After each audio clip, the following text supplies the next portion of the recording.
Welcome to cinema talkies. എന്റെ പൊന്നു മക്കളെ, ഒരൊറ്റ സിനിമ വഴി നിങ്ങൾ ഏകദേശം ഒരു 5-6 സിനിമ കണ്ട ഒരു സാറ്റിസ്ഫാക്ഷൻ നിങ്ങൾക്ക് കിട്ടും. അങ്ങനത്തെ ഒരു സിനിമയാണ് റൊണാൾഡോ ചിത്രം എന്ന ഈ മൂവി. ഈ സിനിമയെ കുറിച്ച് പറയുകയാണെങ്കിൽ, ഒരു ഫിലിം മേക്കർ ചിലപ്പോൾ ഷോർട്ട് ഫിലിംസ് ഒക്കെ എടുത്ത് ഒരു വലിയ പിക്ചർ എടുക്കണം എന്നുള്ള ആഗ്രഹമുള്ള ഒരാളാണ്.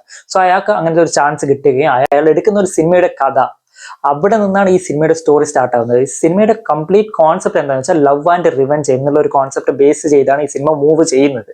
സോ ഈ സിനിമയുടെ കഥ എന്ന് വെച്ചാൽ, വർഷങ്ങളോളം പ്രണയത്തിലുണ്ടായിരുന്ന രണ്ടുപേര് അവസാനം മാരേജ് എന്നൊരു സിറ്റുവേഷൻ വരുമ്പോൾ ആ പെണ്ണ് പറയുന്ന ചില പല റീസൺ അതാ ആണിന് എത്രത്തോളം ബാധിച്ചു എന്നുള്ളതാണ് സിനിമയുടെ കഥ. സോ അവള് പറഞ്ഞ റീസൺ കേൾക്കുമ്പോൾ നമുക്ക് തന്നെ ചെള്ളക്കുറ്റി അടിച്ചിട്ട് പൊട്ടിക്കാനൊക്കെ തോന്നും. അങ്ങനത്തെ റീസൺ അവള് പറഞ്ഞത്. കാരണം ഇത്ര വർഷം പ്രണയിച്ച അവൾ അയാളോട് പറഞ്ഞത് അയാളുടെ പൊക്കം പോരാ, അയാൾ കാണാൻ കൊള്ളൂല, അയാളുടെ കളറ് പോരാ, അയാളെ ബോഡി ഷേമിങ് ചെയ്ത് ഇതൊക്കെ ചെയ്ത് അവൾ അവനെ ഉപേക്ഷിക്കുന്നതും വേറെ ഒരുത്തനെ മാരേജ് ചെയ്യുന്നതും അതിനുശേഷം അവന്റെ മാനസികാവസ്ഥ എങ്ങനെയൊക്കെ മാറും, അവൻ എങ്ങനെയൊക്കെ റിവെഞ്ച് എടുത്തു, എങ്ങനെയൊക്കെ പ്രതികാരം ചെയ്തു എന്നുള്ളതാണ് ഈ സിനിമയുടെ കഥ.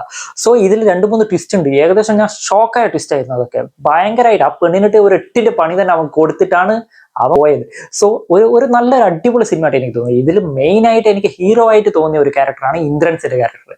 കാരണം ക്ലൈമാക്സിൽ ഈ സിനിമ വേറേതോ രീതിയിൽ അങ്ങനെ പോയിക്കൊണ്ടിരിക്കുമ്പോൾ ഇതൊരു ഫീൽ ഗുഡ് മൂവി ആക്കി മാറ്റിയ ഒരു ക്യാരക്ടറാണ് ഇന്ദ്രൻസ്.